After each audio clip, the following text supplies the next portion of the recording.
Бул кадимки тоо теке. Кыргыз жаралганда кыргыз менен кошо жаралган, кыргыздын маңдайына бүткөн, кыргыздын бактысына бүткөн, жаратылыштын кооздугуна бүткөн, ачарчылык маалда кыргыздын ырыскысына бүткөн жаныбарлар.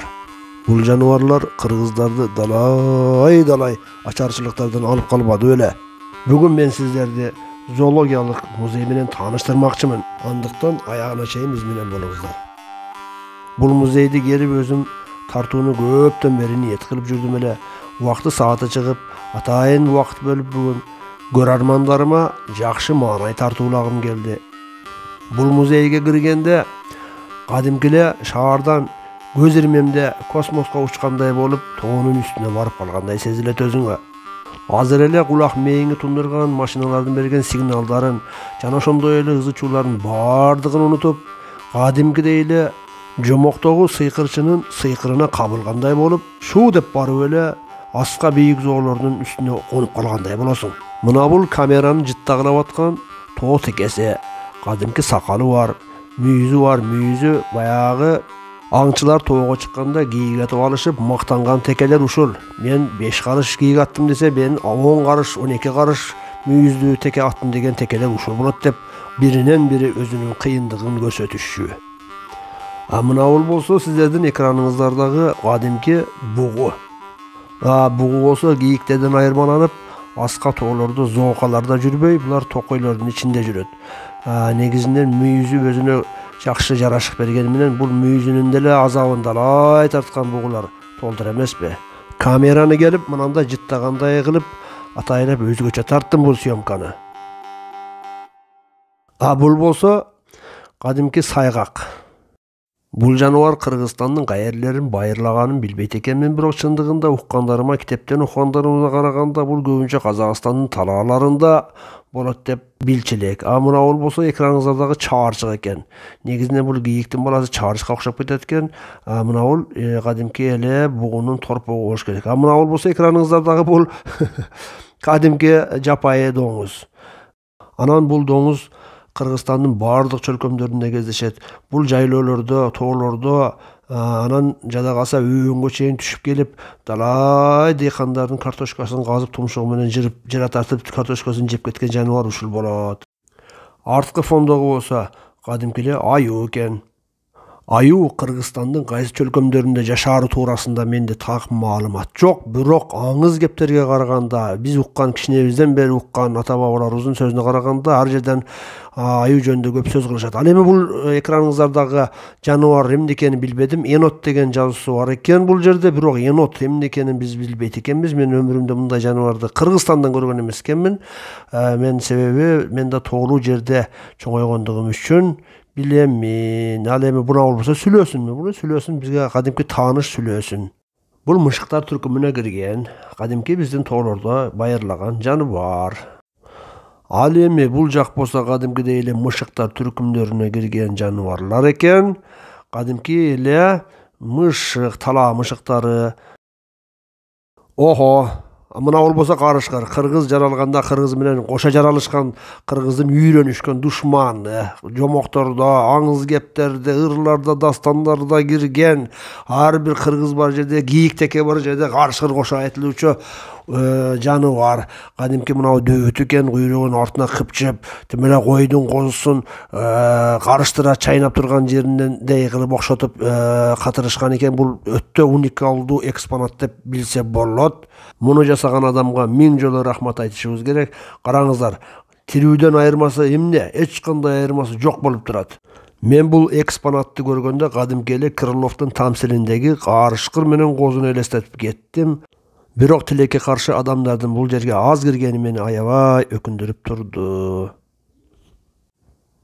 Мынакей шедевр да ушуну айтат. Кадимки эле Илбирс тоодон таштан ыргып секирип келип, тоо эчкисине тишин салып, тырмактарын матыра кармап илип турган жер экен. Укмуш, мындан артык эч ким жасай албайт. Жасашы мүмкүн дагы эмес. Ал эми бул жерде болсо кадимки эле бүркүт, калдайган гана бүркүттү катырып укмуштуудай кылып койгон экен. Bir kanatı beri degende 70-80 santimetre жыгат, эки канаты биригип денеси менен кошо 2 метрге жакын аралыкты чапчыйт экен.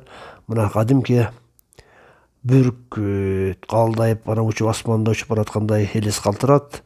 Канаттуулардын падышасы болгон бүркүт кадимкидей эле асмандан мына бул жерде турган эчкинин балдарын, текенин балдарын аңдып бараткандай гана сезим калтырып жасаган экен. Бул да болсо кыргыз элинин көнөрбөс улуу мурастары, улуу байлыктары деп билебиз. Ошондой эле ар бир адам келип ушул музейге кирип көрүп кетүүңөрдү суранат элем. Ушунчалык сонун сезимдер калышына мен ишенемин. Ар бир мен кыргыздын уулумун, кызымын деген адамга жакшы маанай тартууларына шек күмөн жок деп айтууга толук негиз бар. Туугандар, келиңиздер, көрүңүздөр. Айрыкча мен жаш балдар менен кыздарды алып келүүнү сунуштаар элем. Анткени көптөгөн балдар ушул маалдарда PlayStation деген оюндарда же болбосо башка играларда отурат. Аны биз баарыбыз көрүп билип жүрөбүз, достор. Бул жаныбар болсо кадимки эле калтар. Баягы Бөрү зындан деген кинодогу Абай деген мафиоз ушундай жаныбарлардын терисин сыйрып сатып байып көптөгөн иштер жүргүзөт эмеспи? Достор, мен бүгүн, айрыкча бүгүн өзүм тоодо төрөлүп, тоодо торолуп, тоодо чоңойгонума абдан сыймыктандым. Анткени дегенде мен ушул музейге келип, ушул жердеги жаныбарлардын 70-80%-теринин атын окуп жазылып турган атын окубай туруп, өзүмчө таанып, өзүм сыймыктанып, өзүм баа бердим. Так, андан дагы сөздү улай отурган болсок, мына кадимки эле суурлар, көччкан, чычкандар, кирпи, дикобраз деп коет эми аны орустарда, же бизде кадимкидей эле кирпи деп коет. Кирпиче мына болбосо суур экен. Кичинекей кезибизде Доңуз жылга Кара Таш деген жайлоолорубузда карагандуу, чар карагандуу болуп, адам басууга мүмкүн болбогон жерлерде ушундай кирпичеченди бир жолу таш менен уруп өлтүрүп алганыбызды азыр эстедим. Кирпичечендер азыр бизде жок болуп кеткен. Ал эми мына бул экраныңыздардагы түлкү, кадимки эле мытайымчылыктын символу болгон түлкү, куу түлкү. Ушул жерге балдарды алып келип, мына бул жерде барсук жатат, кашкола, кадимки кашкола экен. Алып келип жомок катарында айтып берсе, аябай кызык болчудай деп өзүмчө толкунданып отурамын. Кашкола кадимки тамыр жейт, чөп жейт, азык чөп менен азыктанат, кышында жатат таманын соруп, үстүдө дагы түлкү экен. Ал эми достор, мына болбосо крокодил. Бул крокодил бизде жок, бирок негизинен биз жакта болбойт. Нарындагы эле крокодил болбосо биздин сууларыбызды мекендебейт. Ал эми мына бул жердеги варан деп жазып коюптур. Биз аны өзүбүздүн тилибизде эчкемер деп коебуз.